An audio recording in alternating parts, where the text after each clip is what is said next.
Et bonjour compagnons de code, dans cette vidéo nous allons parler d'un sujet sensible, la récursivité. Bon alors le nom fait peur mais t'inquiète pas, ça va pas trop mal se passer. Voilà, j'ai mis à jour mon sommaire, ça commence à faire un sacré sommaire quand même, et on va aller dans notre app.js. Pour l'occasion, je l'ai vidé, et pour l'occasion, je fais un petit F12, je vérifie, comme à mon habitude, si j'ai bien, le lien entre mon app.js et index.html, ok, j'ai mon coucou dans la console de dev, tout va pour le mieux dans le meilleur des mondes. C'est parti mon kiki. Alors ici, on va aborder ce concept un petit peu complexe, la récursivité.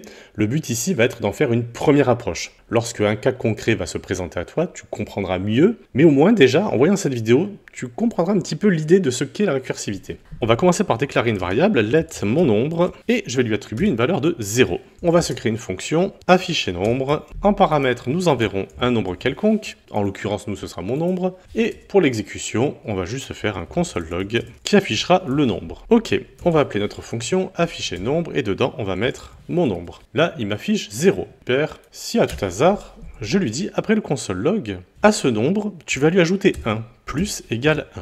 Ok, 0, et maintenant, mon nombre vaut 1, donc si je fais console log de nombre, bah j'ai 1. Et puis si après je lui rajoute encore 1 et que je lui refais un console log, bah je vais avoir 2. Plutôt que de faire ça, j'ai envie de dire, tiens, je vais me mettre ici, et au lieu de faire console log plus 1, console log plus 1, console log plus 1, à chaque fois je vais rappeler ma fonction, qui va faire un console log plus 1. Et donc je vais me mettre en dessous, et si je rappelle la fonction afficher nombre ici, alors ne le fais pas parce que ça va planter, je te le dis de suite, hein.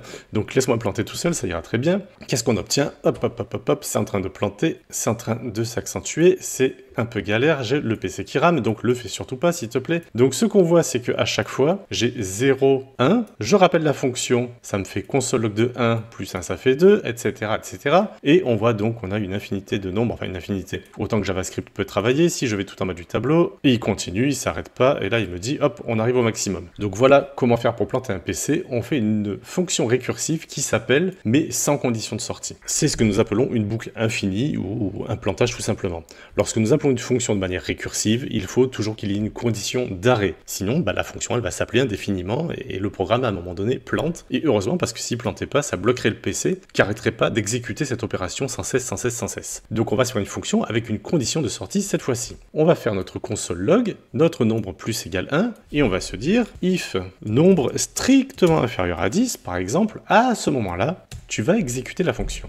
Et effectivement, dans ce cas, on a le console log de 0 qui se met en place, le nombre il fait plus 1, est-ce que mon nombre est inférieur à 10, strictement inférieur à 10, auquel cas tu refais la fonction, dans cette fonction, hop, on remonte, console log de nombre qui est maintenant égal à 1, je fais plus 1, bah j'arrive à 2, est-ce que le nombre est inférieur à 10? Oui, je réexécute la fonction, je remonte, afficher nombre de console log de nombre 2 plus 1 ça fait 3, est-ce que 3 est inférieur à 10, etc., etc., jusqu'à 9. À 9, qu'est-ce qui se passe? J'ai le console log, 9 plus 1 égale 10, est-ce que le nombre est strictement inférieur à 10? Non, donc je ne fais pas afficher nombre, la fonction s'arrête. Donc une fonction récursive va être une fonction qui s'appelle elle-même, mais il est très important de mettre une condition de sortie.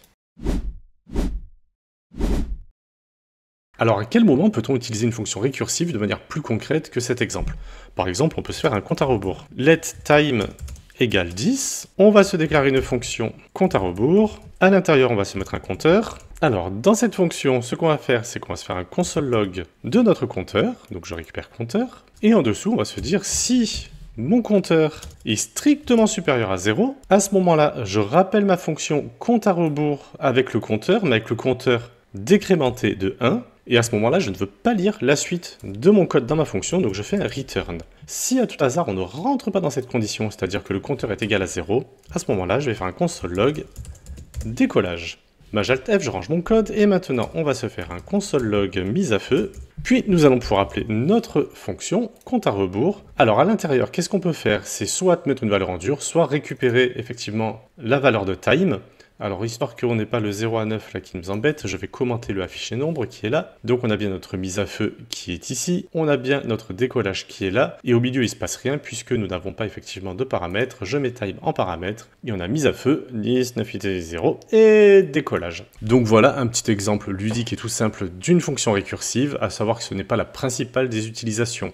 pour pousser un petit peu le bouchon et voir vraiment à quoi ça peut servir, on va utiliser la récursivité quand on veut scanner des dossiers, des sous-dossiers, des sous-sous-dossiers. Je suis dans un dossier, je scanne tous les fichiers, les images, les musiques. Si j'ai un sous-dossier, je rentre dedans, et pareil, je rescanne tous les fichiers. Si j'ai un sous-dossier à l'intérieur, je rentre dedans, etc., etc. C'est une manière de parcourir un arbre de dossiers dans un projet.